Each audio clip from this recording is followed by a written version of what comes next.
Hola, ¿qué tal? Bendiciones, hermanos milagrosos. Bueno, pues nada, informarles que estamos por el capítulo 1, el significado de los milagros, epígrafe 7, las distorsiones de los impulsos milagrosos, que podéis inscribiros al canal de www.miracle.love, que también estamos en Facebook con ese mismo nombre, miracle.love, y YouTube. Así que bueno, animaros a seguirnos por las redes también.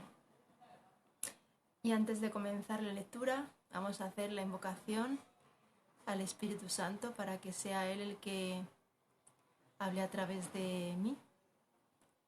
Y dice así: puedes hacer mucho en favor de tu propia curación y la de los demás si en situaciones en las que se requiera tu ayuda piensas de la siguiente manera: estoy aquí únicamente para ser útil. Estoy aquí en representación de aquel que me envió. No tengo que preocuparme por lo que debo decir ni por lo que debo hacer, pues aquel que me envió me guiará. Me siento satisfecha de estar donde quiera que Él desee, porque sé que Él estará allí conmigo. Sanaré a medida que le permita enseñarme a sanar. A ver.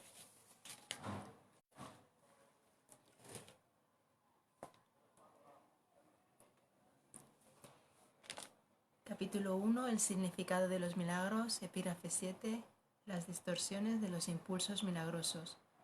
Párrafo 1. Tus percepciones distorsionadas producen una densa envoltura alrededor de los impulsos milagrosos, dificultándoles el que lleguen a tu conciencia. La confusión de los impulsos milagrosos con los impulsos físicos es una de las distorsiones básicas de la percepción. Los impulsos físicos son impulsos milagrosos mal canalizados. Todo placer real procede de hacer la voluntad de Dios. Esto es así porque no hacer su voluntad es una negación del ser. La negación del ser da lugar a ilusiones, mientras que la corrección del error nos libera del mismo. No te engañes a ti mismo creyendo que puedes relacionarte en paz con Dios o con tus hermanos a través de algo externo.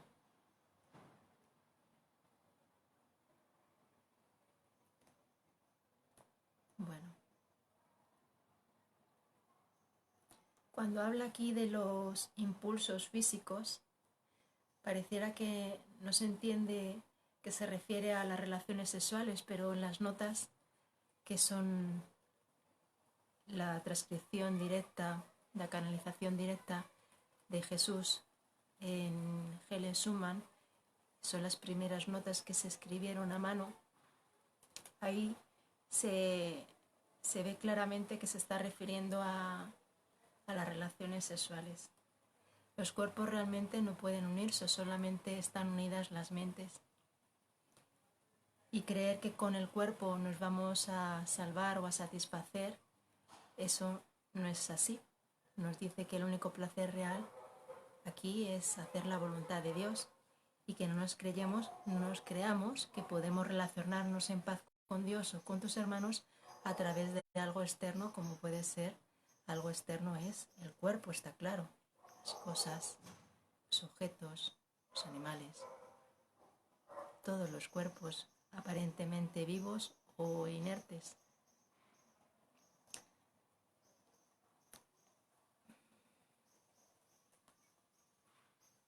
La idea de querernos unir al hermano se ve, eso proviene de Dios, está claro, pero luego el ego no lo tergiversa y nos ofrece el que la unión sea a través de los cuerpos. El impulso es bueno, pero luego el de unirte, pero la realidad es que eso no nos va a proporcionar dicha. Como dije el otro día, llámale dolor al placer y dolerá. Llámale placer al dolor y no sentirás el dolor que se oculta tras él, el dolor que se oculta tras el placer. Así que busquemos siempre hacer la voluntad de Dios, y para saberla tenemos que aprender a discernir una voz de otra a través de la vigilancia mental, que a través del entrenamiento que nos ofrece Jesús en el libro de ejercicios vamos a poder distinguir claramente esas dos voces. También se nos ofrece en este curso, cuando todavía no distinguimos cuándo nos habla Jesús y cuándo nos habla el ego, las reglas para tomar decisiones,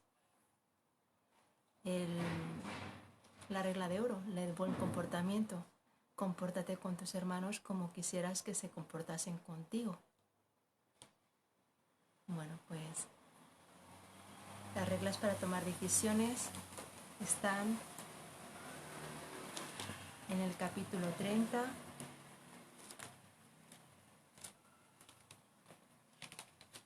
epígrafe 1, reglas para tomar decisiones. El capítulo 30 se llama El nuevo comienzo.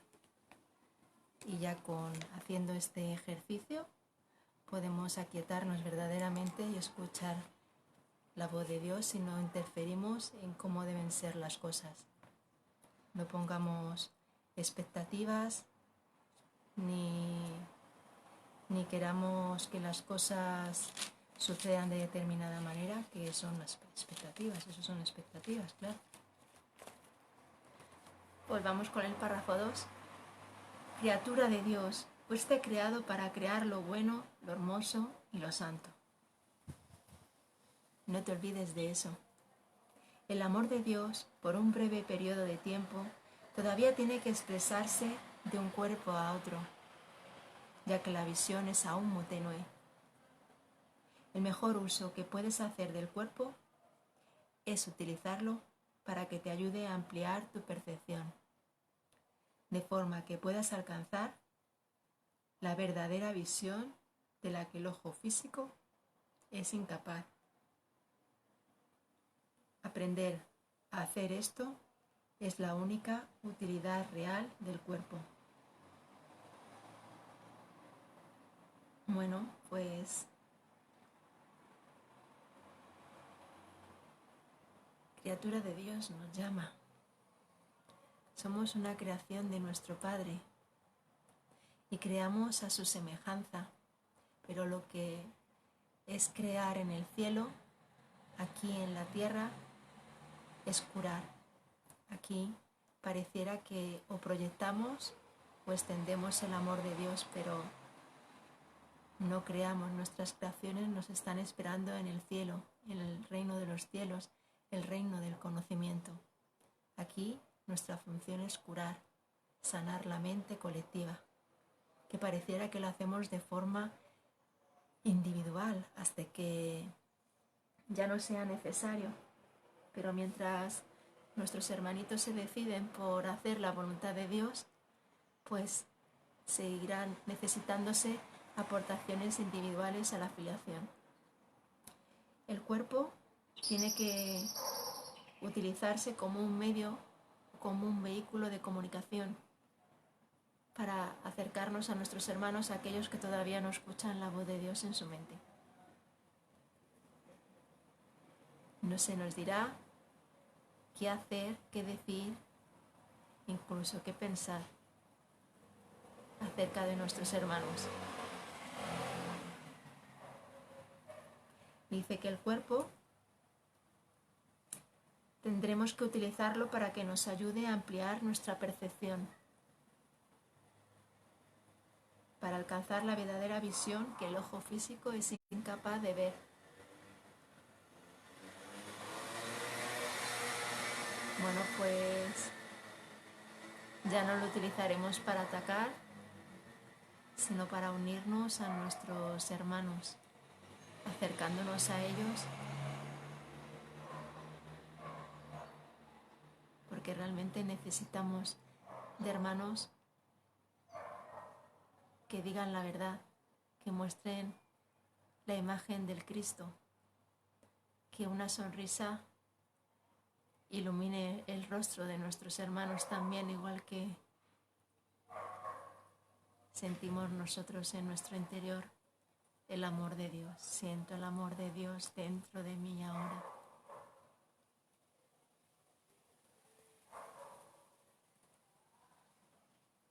Tres.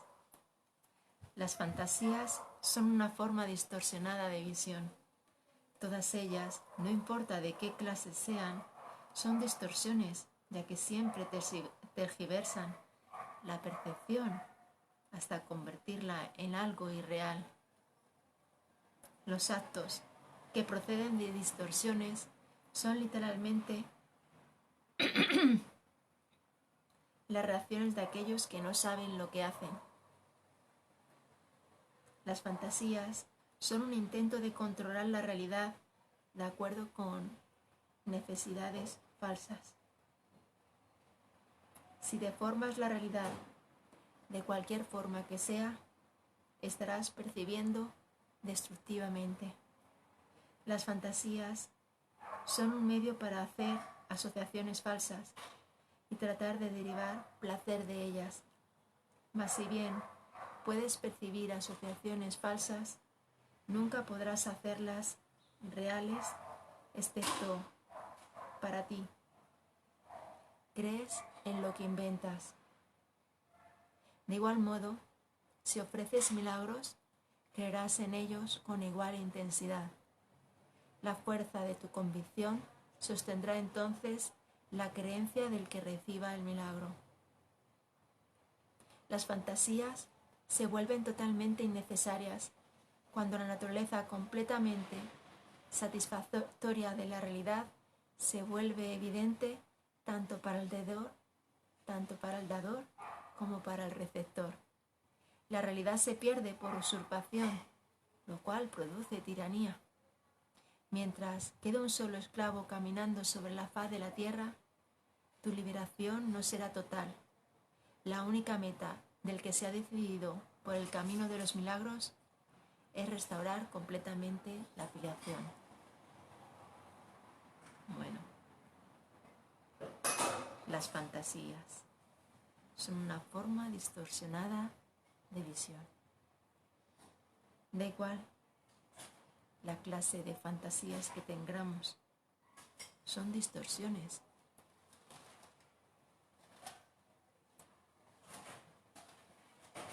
Y los actos que proceden de estas distorsiones son las reacciones de aquellos que no saben lo que hacen. También os vuelvo a decir que las fantasías son intentos de controlar la realidad de acuerdo con necesidades falsas. Cuando imaginamos cómo sería eso de tener, pues, pareciera un sueño que se hiciese realidad, y empezamos a imaginar, pensando que tal vez ahí es cuando seremos felices, pues creemos que somos carentes y que en el momento presente no tenemos lo indispensable para ser felices. Dejemos de soñar con cosas que todavía no han pasado, pues el futuro lo ponemos en manos de Dios, ¿verdad? Y vivimos el presente, pero libres de todo pasado que ya pasó y que no es real, que nunca ha ocurrido. Si tenemos en la memoria algún pensamiento del pasado que pareciera nos preocupa, nos atormenta, nos paraliza, pues es buen momento para pararnos a perdonar la creencia de que eso es posible, que haya tenido lugar. Y nos centramos aquí en el ahora, en el instante santo, en el presente.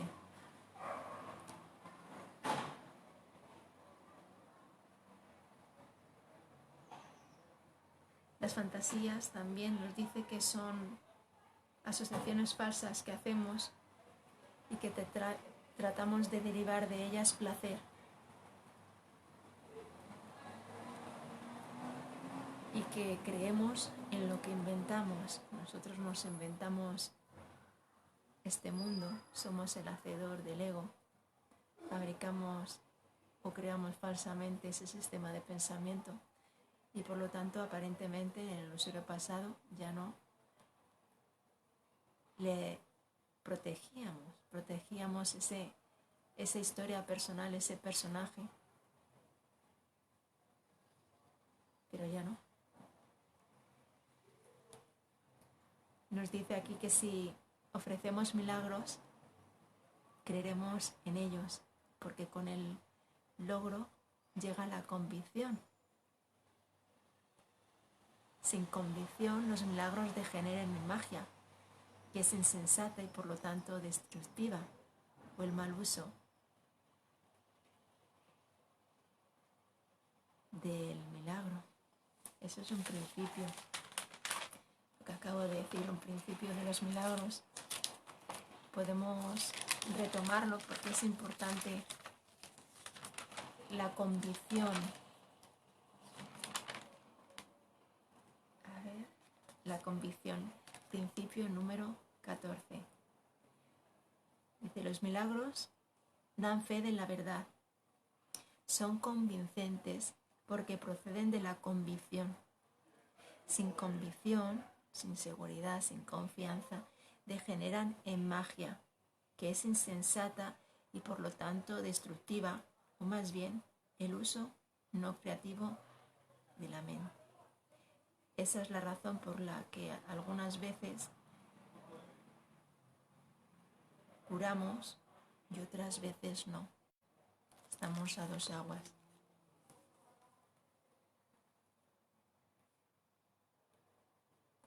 Dice que nuestra convicción hará que aquel que reciba el milagro refuerce esa idea, ese pensamiento. La fuerza de tu convicción sostendrá entonces la creencia del que reciba el milagro.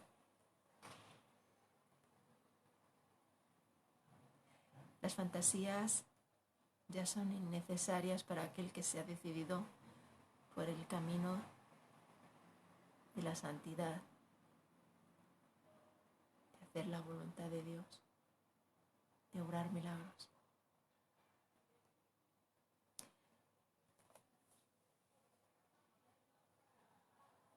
Mientras quede un solo esclavo, cuando dice mientras quede un solo esclavo caminando sobre la faz de la tierra, se refiere a aquellos que eligen al ego, porque el único que hace tiranía y que somete es el ego. Nos esclavizamos pensando que nos liberamos y nos tenemos que proteger de nuestros hermanos y recurríamos al ego para defendernos, ¿verdad?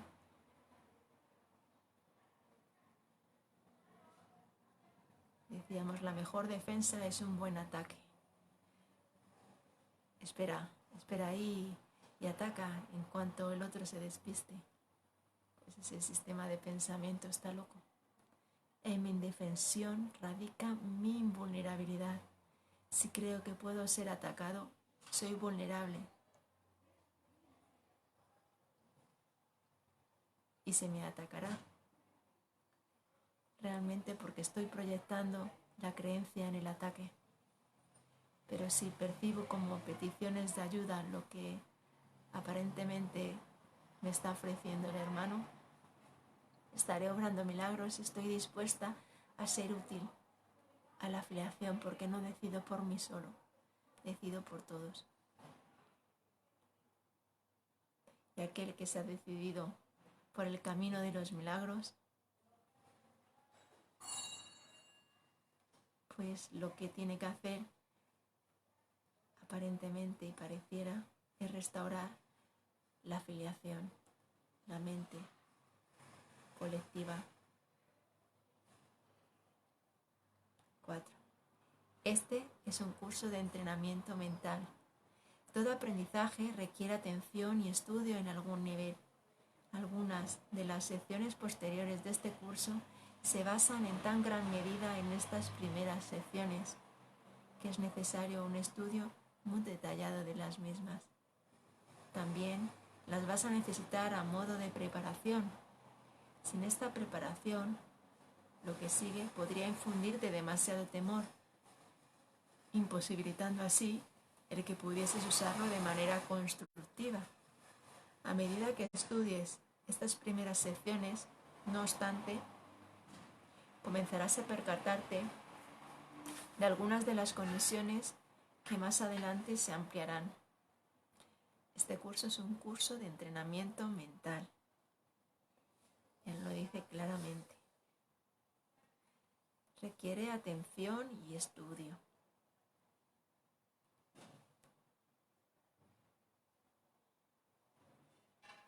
Sin esta preparación de estos primeros capítulos, si estudiamos de forma salteada y no de forma seguida desde el principio, pues se estaría perdiendo lo que es el proceso de seguir poco a poco para que no se te infunda miedo. Entonces vamos a aplicar lo que nos dice el curso, de leerlo desde el principio, las lecciones también. Claro, como vamos a empezar a meditar media hora desde el principio, pues el maestro nos dice 1 minuto por la mañana, 1 minuto por la noche con los ojos abiertos, luego seguirá con los ojos cerrados en otras lecciones. Para poder entrenar la mente tiene que ser poquito a poco, ¿verdad? Y luego ya cogeremos carrerilla, que podemos salvarnos desde la primera frase del libro, con el resumen de nada real puede ser amenazado, nada irreal existe, en esto radica la paz de Dios. Pues claro que sí, el Maestro Jesús no necesita un curso de milagros. Y el nivel de conciencia en el que uno empieza el curso pareciera que puede diferir de unos hermanitos a otros. Así que, bueno, cuanto antes escuchemos la voz de Dios en nuestra mente y nos pongamos a obrar milagros, mejor para todos, ¿verdad? Porque de eso se trata, de acortar el tiempo, colapsarlo, para que el ilusorio sufrimiento que pareciera aparentemente suceder aquí sea eliminado, sea corregido. 5. Se necesitan sólidos cimientos debido a la confusión que hay entre el miedo y la reverencia, a la que ya hice referencia anteriormente y en la cual incurrimos con frecuencia. Dije que la reverencia no es apropiada en conexión con los hijos de Dios, porque no deberías experimentar reverencia en presencia de tus semejantes. No obstante, puse de relieve a sí mismo que la reverencia es apropiada en presencia de tu Creador. He tenido mucho cuidado al clarificar mi papel en la expiación, sin añadirle ni restarle importancia. Estoy tratando también de hacer lo mismo con el tuyo. He subrayado que la reverencia no es una reacción apropiada hacia mí, debido a nuestra inherente igualdad. Algunos de los pasos posteriores de este curso, sin embargo, entrañan un acercamiento más directo a Dios mismo. No sería prudente iniciar esos pasos sin una preparación cuidadosa, pues de lo contrario, la reverencia se confundiría con el miedo y la experiencia acabaría siendo más traumática que beatífica. La curación en última instancia procede de Dios. Se te están explicando cuidadosamente los medios. La revelación puede de vez en cuando revelarte cuál es el fin, pero para alcanzarlo los medios son necesarios.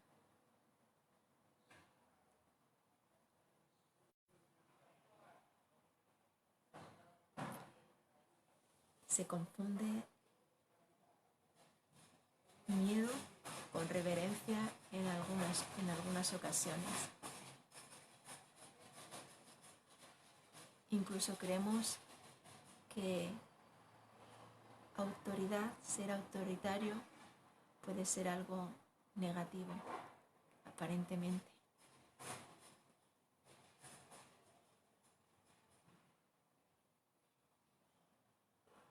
Pero nos da confianza a una persona y no le tenemos miedo porque nos está diciendo la verdad y es tajante. El amor es intransigente, no transige con ideas contrarias. Por eso se dice autoritativo, pero no admite lo contrario. Tenemos que estar dispuestos a negar la negación de la verdad.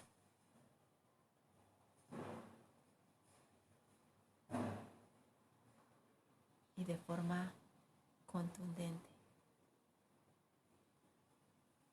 La reverencia no es apropiada hacia ninguno de nuestros hermanos porque implica una jerarquía, un orden superior. Sin embargo, sí es apropiada hacia nuestro Creador.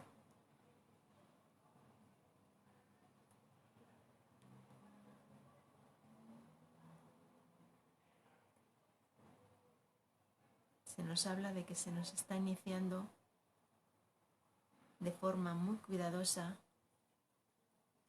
para que dejemos de tener miedo y que paso a paso vayamos comprendiendo lo que se nos está diciendo siempre que nos acerquemos con una mentalidad abierta, ¿verdad? Por eso nos dice aquí que la razón por la que los pasos están cuidadosamente preparados es por ello que dejaremos de tener a la reverencia miedo. Porque si le tenemos miedo, la experiencia acabará siendo más traumática que beatífica. Nos habla también de que la curación procede de Dios. En última instancia, eso es así. Y en primera instancia, claro, pero así la única instancia. ¿Quién nos da los milagros? ¿De dónde proceden? De nuestro Creador, a través del Espíritu Santo. La revelación puede de vez en cuando revelarte cuál es el fin, pero para alcanzarlo los medios son necesarios. Los medios como pueden ser el milagro, el instante santo, la expiación, la relación santa. Esos son los medios que se nos van a dar para que no nos hagamos daño con ellos y que se puedan aplicar universalmente a todos.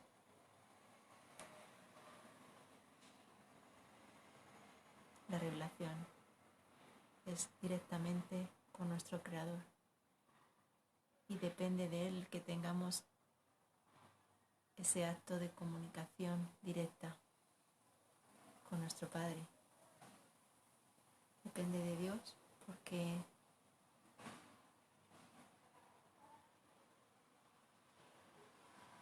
así lo quiere, por así decirlo, porque nosotros estamos ya en un estado de permanencia en el presente con el Espíritu Santo en el instante santo y estamos preparados para ese momento de revelación.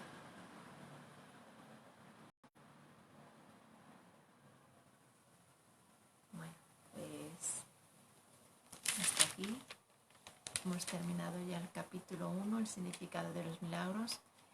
Tiene 7 epígrafes. Vamos a hacer un repaso de los 7 para irnos aprendiéndolos Capítulo 1, el significado de los milagros.